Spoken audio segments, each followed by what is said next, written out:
Good morning everyone. आज हम जो पिछला वीडियो था राष्ट्रपति के ऊपर हम जब चर्चा कर रहे थे उसी को आज जारी रखेंगे। उसी के ऊपर हम चर्चा करेंगे। जब हम पिछला वीडियो देख रहे थे राष्ट्रपति का, तो आपने देखा होगा कि हमने जो राष्ट्रपति था उसके बारे में, जो उसकी चुनाव प्रक्रिया थी उसके ऊपर चर्चा की थी।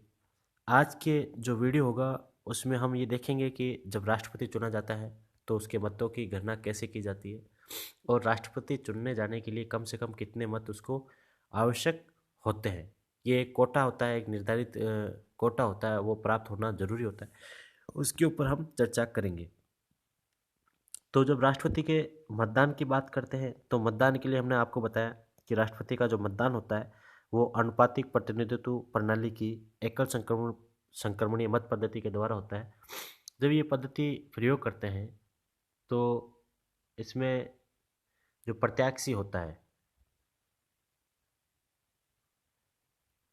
जो निर्वाचक जो प्रत्याशी होते हैं, वो भी किसी भी चुनाव चिन्ह पे खड़े नहीं होते, क्योंकि उनको कोई भी चिन्ह आवंटित नहीं किया जाता है और बिना चुनाव के चिन्ह के वो खड़े होते हैं। तो जो वोटिंग करने वाले जो व्यक्ति होते हैं, जो निर्वाचक जो मंडल होता है, जो उसमें भाग लेते हैं, जो वोटिंग करने में जो व्यक्ति भाग लेते हैं, चाहे विधानसभा के सदस्य हो, चाहे आपके लोकसभा का सदस्य हो, जब ये भाग लेते हैं तो इनके सामने क्या प्राथमिकता दी जाती है कि जब वोटिंग करते हैं तो वो सबसे पहले क्या करते हैं, उनको एक प्राथमिकता के क्रम में वोट करते हैं। जैसे यदि आप किसी को वोट दे रहे हो, जैसे हम बात करते हैं, तीन प्रत्याशी खड़े हैं वहाँ, ए, बी और सी। जब आप वोटिंग करने जाते हो तो आप क्या करते हो कि अपना क्रम देते हो कि मैंने ए प्रत्याशी को एक प्रथम क्रम पे रखा है, बी को सेकंड क्रम पे रखा है, सी को थर्ड क्रम पे रखा है। आप ऐसे वोटिंग करते हो। एक एग्जाम्पल के माध्यम से हम अच्छे से समझ पाएंगे। तो इसमें क्या होता है कि सबसे पहले जब वोटिंग आप करते हो तो जो प्रथम जब गिनती होती उनकी मतों की, तो उसके अंदर सबसे पहले प्रथम जो क्रम होता है, जो प्रथम जो वरीयता होती है वो गिनी जाती है। जैसे एक एग्जाम्पल के माध्यम से समझते हैं कि एक राष्ट्रपति को चुने जाने के लिए कितने मतों की आवश्यकता होती है, और उतने मत यदि उसको प्राप्त नहीं हुए हैं तो राष्ट्रपति निर्वाचित नहीं होता। क्यों, एक एग्जाम्पल के माध्यम से अच्छे से समझ पाएंगे। एक जो इसको एक राष्ट्रपति बनने के लिए जो निर्धारित जो कोटा जो चाहिए होता है उसके ऊपर चर्चा कर लेते हैं सबसे पहले। तो राष्ट्रपति का जो निर्वाचन है उसके लिए एक निश्चित कोटा होता है, उसका एक फॉर्मूला है, उसके ऊपर चर्चा करेंगे। पहले एक एग्जाम्पल के माध्यम से चर्चा कर लेते हैं। मान लो कि राष्ट्रपति के निर्वाचन के लिए कितने मत चाहिए होते हैं? 1000 मत चाहिए। सॉरी, राष्ट्रपति के निर्वाचन के लिए कितने मत पड़े? 1000 मत पड़े हैं। जो वैध मत है वो सही है, वो पड़े हैं। 1000 मतों में अब कैसे पता चलेगा कि किसको कितने वोट मिलने के बाद विजय घोषित होगा? तो एक उसका निर्धारित कोटा निकालना पड़ता है कि कम से कम इतना तो राष्ट्रपति को जो विजय होगा, जो राष्ट्रपति के लिए जो विजय होगा, जिसका निर्वाचन होगा, उसको कम से कम इतने वोट मिलने चाहिए तब वो राष्ट्रपति बनेगा। तो एक निश्चित कोटा है, मतों का कोटा कहते हैं जिसको। इसमें एक फॉर्मूला दिखाई दे रहा है आपको स्क्रीन के ऊपर। कुल वैध मत, कुल वैध मत बट्टा 1+1, कुल वैध मत बटा 1+1 और +1। अब वैध मत कितने पड़े हैं? 1000 पड़े हैं। 1000 भाजक कितना होगा? 1+1, क्योंकि जो पद होता है ना राष्ट्रपति का वो गिना जाता है। 1+1 कितना हुआ? 2 + 1। 2 का भाग 1000 में देने पे कितना है? 500। 500 + 1 कितना हुआ? 501। कि यदि जो राष्ट्रपति जो चुना जाएगा उसको कम से कम कितने मत मिलने चाहिए? 501 मत मिलने चाहिए। कितने मत मिलने चाहिए? 501 मत मिलने चाहिए। वो भी कैसे? प्रथम वरीयता वाले। कैसे मत मिलने चाहिए? प्रथम वरीयता वाले कितने मिलने चाहिए? 501 मत मिलने चाहिए। यदि 1000 वैध मत पड़े हैं तो उसमें राष्ट्रपति को कितने मिलने चाहिए? 501 मत मिलने चाहिए जो चुना जाएगा। हमने मतगणना देखी, उसके बाद पता चला कि जो अप्रत्याशी था, हमने तीन की चर्चा की थी, अप्रत्याशी था, उसको 450 प्रथम वरीयता के मत मिले। मतलब जो पहली जो चॉइस थी वो 450 लोग ये चाहते हैं कि ए व्यक्ति राष्ट्रपति बने। प्रथम क्रम में ही जो बी को चाहने वाले हैं वो 300 हैं और सी को चाहने वाले 150 है।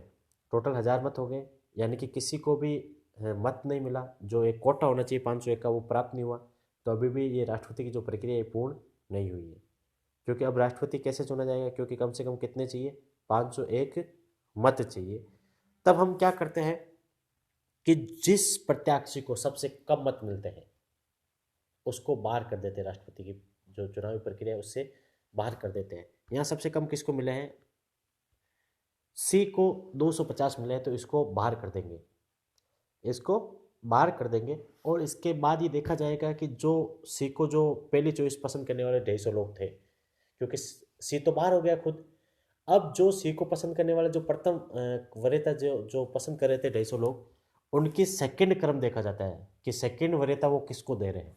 जो 150 लोग थे उनमें से सेकंड वरीयता वो किसको दे रहे हैं, वो ऐड कर दी जाती है उसके साथ। अब हमने देखा कि जो 150 लोग जो सी बाहर हो गया था, उसके बाद जो 150 जो लोग थे उन्होंने जो सेकंड वरीयता दी थी उसमें 100 लोगों ने एक के साथ गए, 100 लोग किसके साथ गए, एक के साथ गए। और 150 लोग किसके साथ गए, बी के साथ गए।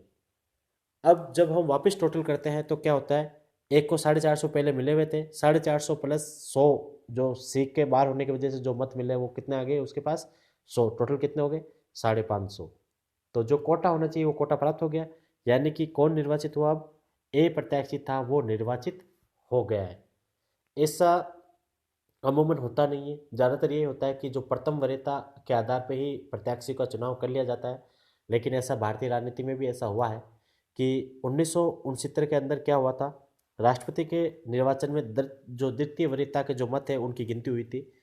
क्योंकि जो उस समय जो निर्दलीय प्रत्याशी थे वीवी गिरी वो चुन लिए गए थे द्वितीय मतगणना के बाद। क्योंकि प्रथम मतगणना हुई थी तो उसमें किसी को भी ये जो निर्धारित कोटा होना चाहिए ना 501 वाला, ये किसी को प्राप्त नहीं हुआ था। द्वितीय मतगणना का सहारा लेना पड़ा और द्वितीय मतगणना में 1969 में एक जो निर्दलीय प्रत्याशी थे वीवी गिरी वो चुनाव जीते थे। तो ये राष्ट्रपति में यही हुआ था। इसके अलावा जब राष्ट्रपति का चुनाव होता है तो उससे संबंधित कुछ विवाद भी होते हैं। विवाद क्या क्या होते हैं कि कई बार ये कहा जाता है कि इसके जो राष्ट्रपति के चुनाव में भाग लेने वाली संसद भी होती है और राज्य के विधानमंडल भी होते हैं। तो कई बार ये होता है कि कई राज्य के विधानमंडल होते हैं वो निलंबित होते हैं, भंग होते हैं, विधानसभा जो भंग होती है। तो उस समय उनके जो भंग है तो वहाँ के जो विधायक है वो तो वोट कर ही नहीं पाएंगे, क्योंकि विधायक है ही नहीं, भंग हो रखी है। तो भी इस स्थिति में भी राष्ट्रपति के चुनाव को आप चुनौती नहीं दे सकते, चुनाव तो होंगे, चाहे किसी विधानसभा के भंग होने के बाद भी चुनाव तो होंगे। और उसको इस आधार पर चुनौती नहीं दी जा सकती कि उस राज्य का प्रतिनिधित्व तो राष्ट्रपति के चुनाव में नहीं था, इसको आधार बनाते हुए उसको चुनौती नहीं दी जा सकी। दूसरी बात, जो भी राष्ट्रपति से संबंधित चुनाव से संबंधित जो भी प्रोसेस होती है वो चुनाव आयोग संपन्न करता है। तीसरी बात, यदि चुनाव से संबंधित कोई विवाद है कि चुनाव वैध हुए अवैध हुए, उससे संबंधित कोई विवाद है तो सीधा उच्चतम न्यायालय के अंदर ही सुना जाता है। कहाँ सुना जाता है, उच्चतम न्यायालय के अंदर ही सुना जाता है। चौथी बात, जब राष्ट्रपति को मान लो कि अवैध घोषित कर दिया जाता है, तो जैसे कि मैं राज्य कोई राष्ट्रपति बना है, वो 1 साल तक राष्ट्रपति रह गया और उसके बाद उसको कहते हैं कि ये तो अवैध बना था, इसको वैध मत मिले ही नहीं थे, या जो प्रोसेस थी वो गलत थी, या और कुछ कारण था, इसको हटाया जाता है। तो जब हटाया जाएगा तो भी राष्ट्रपति के रूप में जो उसने कार्य किए हैं 1 साल के अंदर वो कार्य बने रहेंगे। उन कार्यों के ऊपर कोई भी आँच नहीं आएगी, वो कार्य इनवैलिड नहीं होंगे, वो कार्य वैलिड ही रहेंगे, वो वैध बने रहेंगे। तो ये इससे संबंधित कुछ विवाद भी थे जिसके ऊपर हमने चर्चा कर ली इस वीडियो में। तो इस वीडियो में जो मुख्य चर्चा थी वो थी जो मतदान की जो प्रक्रिया है राष्ट्रपति की, उसकी गिनती कैसे की जाती है। जैसे आम चुनावों में आप क्या करते हो कि जो सबसे ज़्यादा आगे होता है वो जीत जाता है, लेकिन यहाँ अनुपातिक प्रतिनिधित्व प्रणाली का प्रयोग किया गया है। एक निश्चित कोटा मिलना होता है राष्ट्रपति को, वो कोटा प्राप्त होता है तभी वो निर्वाचित घोषित होता है, जो हमने आपको समझाया एक एग्जाम्पल के माध्यम से। और ये भी समझाने की कोशिश की कि द्वितीय मतगणना कैसे की जाती है। ये क्रम चलता रहता है। यदि द्वितीय में भी नहीं आता, ये तो 3 प्रत्याशी लिए थे, यदि 10 होते और द्वितीय में भी नहीं आ रहा तो फिर और तृतीय मतगणना गिनी जाती, चतुर्थ गिनी जाती, 5वीं गिनी जाती है। ऐसे क्रम से गिनते गिनते जो निश्चित कोटा है वो तो हमको प्राप्त करना ही होता है। धन्यवाद।